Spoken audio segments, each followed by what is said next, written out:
পদ্মা সেতু চালুর পর শরীয়তপুরের সঙ্গে রাজধানী ঢাকার যোগাযোগে নতুন সম্ভাবনা তৈরি হলেও বাস্তব চিত্র যেন উল্টো। 4 বছর আগে পদ্মা সেতু চালু হলেও এখনো শেষ হয়নি শরীয়তপুর জাজিরা নাওডোবা সড়কের নির্মাণ কাজ।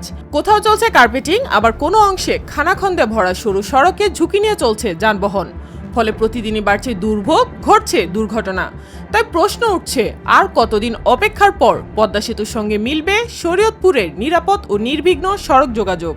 পদ্মা সেতুর স্বাগতিক জেলা শরীয়তপুরের সঙ্গে রাজধানী ঢাকার যোগাযোগ সহজ করতে 1682 কোটি টাকা ব্যয়ে নেওয়া হয় শরীয়তপুর জাজিরা নাওডোবা সড়ক উন্নয়ন প্রকল্প। 2020 সালে শুরু হওয়া প্রকল্পের কাজ শেষ হওয়ার কথা ছিল 2022 সালের জুনে। কিন্তু পদ্মা সেতু চালুর 4 বছর পেরিয়ে গেলেও এখনো পুরোপুরি শেষ হয়নি সড়কটির নির্মাণ কাজ।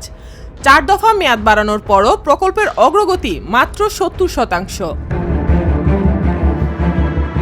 27 কিলোমিটার সড়কটি 4 লেনে উন্নীত করার জন্য 105.5 হেক্টর জমি অধিগ্রহণ ব্যয় ধরা হয়েছে 1218 কোটি টাকা। আর ব্রিজ কালভার্ট সহ 2 লেন সড়ক নির্মাণে ব্যয় ধরা হয়েছে 450 কোটি টাকা। প্রকল্পটি 3টি প্যাকেজে বাস্তবায়ন হচ্ছে। প্রথম প্যাকেজে শরীয়তপুর সদর থেকে জাজিরা ডিগ্রি কলেজ পর্যন্ত 14 কিলোমিটার সড়কের 11 কিলোমিটারের কার্পেটিং শেষ হয়েছে। দ্বিতীয় প্যাকেজে কীর্তিনাশা নদীর উপর কাজিরহাট ও কোটাপাড়া ব্রিজ নির্মাণের কাজ চলছে। এর মধ্যে কোটাপাড়া ব্রিজের 90% এবং কাজিরহাট ব্রিজের 60% কাজ শেষ হয়েছে। তৃতীয় প্যাকেজে জাজিরা ডিগ্রি কলেজ থেকে নাওডোবা গোল চক্কর পর্যন্ত 13 কিলোমিটার সড়কের কাজ শেষ হয়েছে মাত্র 40%। এই অংশের সরু ও খানাখন্দা ভরকে সড়কে প্রতিদিন ঝুঁকি নিয়ে চলাচল করছেন যাত্রীরা। ঘটছে দুর্ঘটনা, বিকল হচ্ছে যানবাহন। আমাদের গাড়ি নিয়ে অনেক কষ্টে আছি আমরা। আমাদের গাড়ি অনেক সমস্যা হয়, অনেক কিছু ভাঙাচুর হয়, যার কারণে যাত্রীরাও কষ্ট থাকে, আমরাও অনেক কষ্টে আছি। আমাদের বৃষ্টি হলে তো আরো কোনো কথাই নেই, অনেক সময় অনেক জায়গায় গর্ত হয়ে যায় এবং ওই চাক্কা চুক্কা নামলে অনেক সময় গাড়ি কাইতে হয়ে যায়। এর মাঝে একটা ট্রাক পড়ে গেছে অনেক মাল নিয়ে, মানে অনেক দুর্ভোগ হয়। একটা গাড়ি নষ্ট হলে সারাদিন পয়সা থাকা লাগে। আমাদের কোনো বাইপাস রাস্তা নেই যে রাস্তাতে যাতায়াত আমরা করতে পারি সুবিধাভাবে। এদিকে পদ্মা সেতু চালুর পর সড়কটিতে যানবাহনের চাপ কয়েক গুণ বেড়েছে। নির্মাণ কাজ ধীরগতির হওয়ায় দুর্ভোগ ও ক্ষোভ বাড়ছে স্থানীয়দের মধ্যে।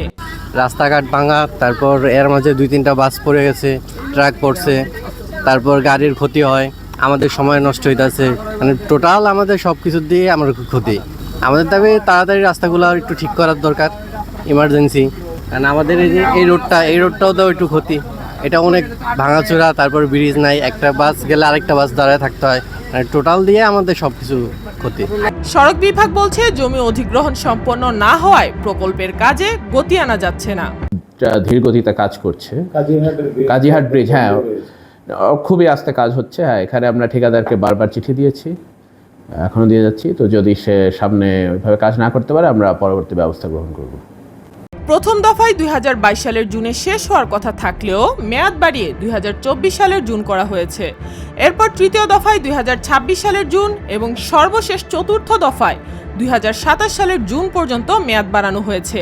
দফায় দফায় মেয়াদ বাড়লেও সড়কটির কাজ শেষ না হওয়ায় ক্ষোভ প্রকাশ করেছেন শরীয়তপুরবাসী।